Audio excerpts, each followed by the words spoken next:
Hello guys, welcome back. This is Mallika Chopra and आज के हमारे इस वीडियो डिस्कशन का टॉपिक है स्नैप। तो आज हम सिम्बायोसिस के लिए जो पोस्ट ग्रेजुएशन के प्रोग्राम्स करना चाहते हैं अपने मैनेजमेंट में, तो उसके एंट्रेंस के लिए सिम्बायोसिस के लिए जो टेस्ट है स्नैप, उसके लिए हम सारी इम्पॉर्टेंट इन्फॉर्मेशन से रिगार्डिंग बात करेंगे। So let's get started. पहली चीज़, अगर हम बात करें एग्ज़ाम टाइप की, तो ये एक ऑनलाइन कंप्यूटर बेस्ड टेस्ट है। ऑनलाइन कंप्यूटर बेस्ड का मतलब ये है कि आपका पेन पेपर टेस्ट नहीं है, पर आपको पेन और पेपर रफ वर्क के लिए ज़रूर प्रोवाइड किया जाएगा। तो ये अगर आप जब भी मॉक टेस्ट ले रहे हैं या कोई भी टेस्ट दे रहे हैं, तो आप ध्यान रखें कि आप ऑनलाइन टेस्ट ज़्यादा प्रेफर करें rather than pen paper based test. Second thing is tentative date.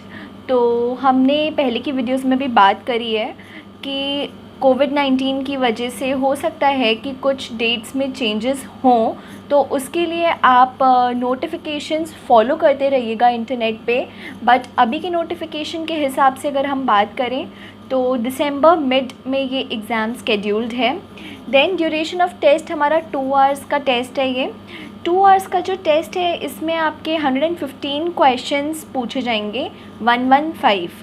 तो 115 क्वेश्चंस कैसे डिवाइडेड हैं, तो इसमें 2 टाइप के क्वेश्चंस आते हैं। एक होते हैं एमसीक्यूज़ और एक होते हैं नॉन एमसीक्यूज़। तो जो एमसीक्यूज़ हैं वो 110 एमसीक्यू क्वेश्चंस होंगे आपके पेपर में, और 5 आपके स्पेशल क्वेश्चंस होंगे जो कि नॉन एमसीक्यू होंगे। तो ये चीज़ का आप ज़रूर ध्यान रखें। उसके बाद ये जो 115 क्वेश्चंस हैं वो 4 सेक्शंस में डिवाइडेड होंगे। तो अभी हम उन 4 सेक्शंस की डिटेल में बात करते हैं। पहला सेक्शन आपका इंग्लिश का होगा। तो इंग्लिश में आपके 30 क्वेश्चंस होंगे। इंग्लिश में बेसिकली आपसे वो 1 वर्ड क्वेश्चंस हो सकते हैं, फिल इन द ब्लैंक्स हो सकता है, ग्रामेटिकल कोई भी मतलब फिल इन द ब्लैंक्स वगैरह वो दे सकते हैं, रीडिंग कॉम्प्रिहेंशंस आपको दे सकते हैं। इसका कोई भी एक स्पेसिफाइड कोर्स नहीं होता, बट अगर आप स्नैप के लिए बहुत ज़्यादा फोकस्ड हैं तो इसके लिए बहुत ज़रूरी है कि आप मॉक टेस्ट स्नैप के ही देते रहें। उससे आपको फॉर्मेट ज़्यादा अच्छे से क्लियर पता चल जाएगा। उसके बाद सेकंड सेक्शन हमारा आता है QA and DI, that is quantitative aptitude and data interpretation. तो क्वांटिटेटिव एप्टीट्यूड में बेसिकली आपका मैथ्स का सेक्शन होता है और स्टैटिस्टिक्स, DI मतलब स्टैटिस्टिक्स का सेक्शन होता है। इसमें आपके टोटल 35 क्वेश्चंस होते हैं।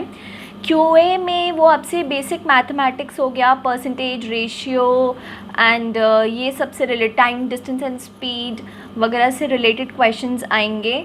तो उसके लिए आपके लिए बहुत ज़रूरी है कि जो एक बेसिक मैथमेटिक्स होती है वो आप ज़रूर फॉलो करते रहें, उसकी प्रैक्टिस करते रहें। और ये जो एग्ज़ाम का एक्चुअली लेवल है वो हमारा इजी टू मॉडरेट में ही हम इसको काउंट करेंगे। हम इसको कैट की टफ़ वाले लेवल में तो नहीं काउंट करेंगे, इजी होता है पेपर। तो इसके लिए बस मेन ज़रूरी है, इसके कट ऑफ्स एक्चुअली बहुत हाई जाते हैं, तो इसके लिए ज़रूरी है कि आप मॉक टेस्ट वगैरह, मैं आपको बार बार यही कहूँगी कि मॉक टेस्ट देते रहिएगा। QA का जो सेक्शन होता है थोड़ा ट्रिकी होता है, और DI में आपका बेसिकली स्टैटिस्टिक्स से रिलेटेड क्वेश्चंस आएंगे। उसके बाद थर्ड सेक्शन की अगर हम बात करें तो रीजनिंग में बेसिकली आपसे सारे जो भी नंबर सीरीज़ हो गई या ब्लड रिलेशंस हो गए, सिटिंग अरेंजमेंट्स हो गए, उन सब से रिलेटेड क्वेश्चंस हो सकते हैं। इसमें आपके इस सेक्शन में 30 क्वेश्चंस होंगे। और उसके बाद फोर्थ सेक्शन आता है हमारा करंट अफेयर्स का। तो करंट अफेयर्स के लिए बहुत ज़रूरी है कि आप न्यूज़पेपर वगैरह को ज़रूर फॉलो करते रहिए। अगर आप न्यूज़पेपर को फॉलो करने से थोड़ा भी डरते हैं, देन आई वुड सजेस्ट कि आप कोई भी एक अच्छा ऐप डाउनलोड कर लीजिए। जैसे कि मैंने अपने MBA के टाइम पे, जब मेरे को MBA का एंट्रेंस देना था, that is my graduation time पे, जब मैं तैयारी कर रही थी इसकी, मैंने मिंट का ऐप डाउनलोड किया हुआ था और मैं मिंट को फॉलो कर रही थी। तो इसके लिए मतलब अच्छा होता है, आपकी रीडिंग स्किल्स बढ़ जाती हैं और आपकी जनरल नॉलेज भी अच्छी हो जाती है। तो इन चीज़ों का आप ध्यान रखें। और उसके बाद अब अगर हम मार्किंग स्कीम की बात करें तो स्नैप आपको इसका जो मतलब मार्किंग स्कीम है वो हर सब्जेक्ट के हिसाब से वैरी करता है, इनके वेटेज अलग होते हैं हर एक सब्जेक्ट के लिए। तो अगर आपका quantitative aptitude that is maths का जो सेक्शन हो गया और उसके बाद आपका करेंट अफेयर्स का जो सेक्शन हो गया, उसमें आप कोई भी सही आंसर देते हैं तो आपको +1 मिलेगा। और अगर आप इंग्लिश में या फिर अपनी रीजनिंग का जो आपका सेक्शन होगा, एलआर का सेक्शन होगा, इंग्लिश और एलआर के सेक्शन में आपके जितने क्वेश्चंस सही होंगे उसमें आपको 1.5 मार्क्स मिलेंगे। तो ये हो गए ये 2 सेक्शंस। तो इसमें आपके 110 एमसीक्यूज़ कवर हो जाएंगे ये 4 सेक्शन में। आपके जो स्पेशल क्वेश्चंस होंगे दैट इज़ जो आपके 5 नॉन एमसीक्यू क्वेश्चंस होंगे उसके लिए आपको +2 की मार्किंग मिलेगी। तो इसमें ये बेसिकली स्नैप सारे सेक्शंस को इक्वल वेटेज नहीं देता, इसमें सारे सेक्शंस की उनकी अलग अलग वेटेज हैं। तो ये हो गया आपके राइट आंसर्स के लिए। और अगर आप कोई भी आंसर रॉन्ग करते हैं उसके लिए आपका 25% मार्क्स कट हो जाएंगे। तो जैसे कि अगर हम बात करें क्वांटिटेटिव या फिर करेंट अफेयर्स में अगर आप कोई भी गलती करते हैं तो आपका 0.25 मार्क्स कट हो जाएगा। और आपका अगर आप इंग्लिश या रीजनिंग के सेक्शन में कोई भी गलत करते हैं तो 25% ऑफ 1.5 वो आपके मार्क्स डिडक्ट हो जाएंगे। और अगर हम बात करें आपके स्पेशल क्वेश्चंस यानी कि नॉन एमसीक्यू जो हो गए जिसमें आपको +2 मिलता है अगर आप सही करते हैं, तो उसमें अगर आप गलत करेंगे तो उसका आपका 25% मार्क्स कट हो जाएगा। उसके बाद अगर हम इसकी एक्सेप्टेंस की बात करें तो 16 यानी कि 16 सिम्बाइसिस इंस्टीट्यूट्स ऐसे हैं जो इसका स्कोर एक्सेप्ट करते हैं। और एप्लीकेशन फ़ीस की अगर हम बात करें तो 1750 रुपये इसकी एप्लीकेशन फ़ीस है, दैट इज़ 1750।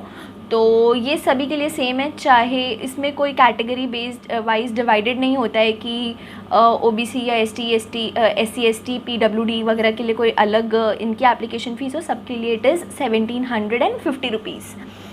उसके बाद हम आते हैं इसकी इम्पॉर्टेंट डेट्स पे।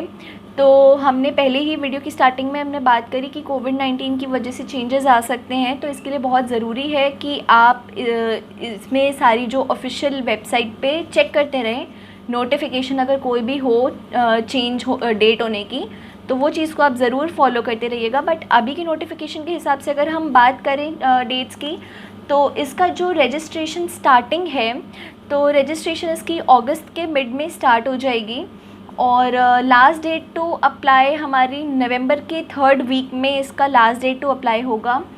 और लास्ट डेट टू पे एग्ज़ाम फ़ीस, तो अगर आपका एग्ज़ाम फ़ीस आपको जो पे करनी है उसकी जो लास्ट डेट है वो भी नवंबर के 3rd वीक में ही होगी। और एडमिट कार्ड डाउनलोड करने की अगर हम बात करें कि एडमिट कार्ड आप इसके कब डाउनलोड कर सकते हैं, तो दिसंबर के स्टार्टिंग में आप इसके एडमिट कार्ड डाउनलोड करना स्टार्ट कर सकते हैं। और इसमें एडमिट कार्ड डाउनलोड करने की लास्ट डेट भी है, तो वो आपके दिसंबर के मिड में आपको, उसके आगे आप एडमिट कार्ड डाउनलोड नहीं कर सकेंगे। तो इसके लिए बहुत ज़रूरी है कि आप उसके बीच में अपना एडमिट कार्ड ज़रूर डाउनलोड कर लीजिए। उसके बाद जो एग्ज़ाम का डेट है वो भी दिसंबर के मिड में ही पड़ेगा और उसके बाद हमारा रिज़ल्ट जनवरी के मिड में अगले साल आ जाएगा। तो ये हो गई कुछ डेट्स की बात।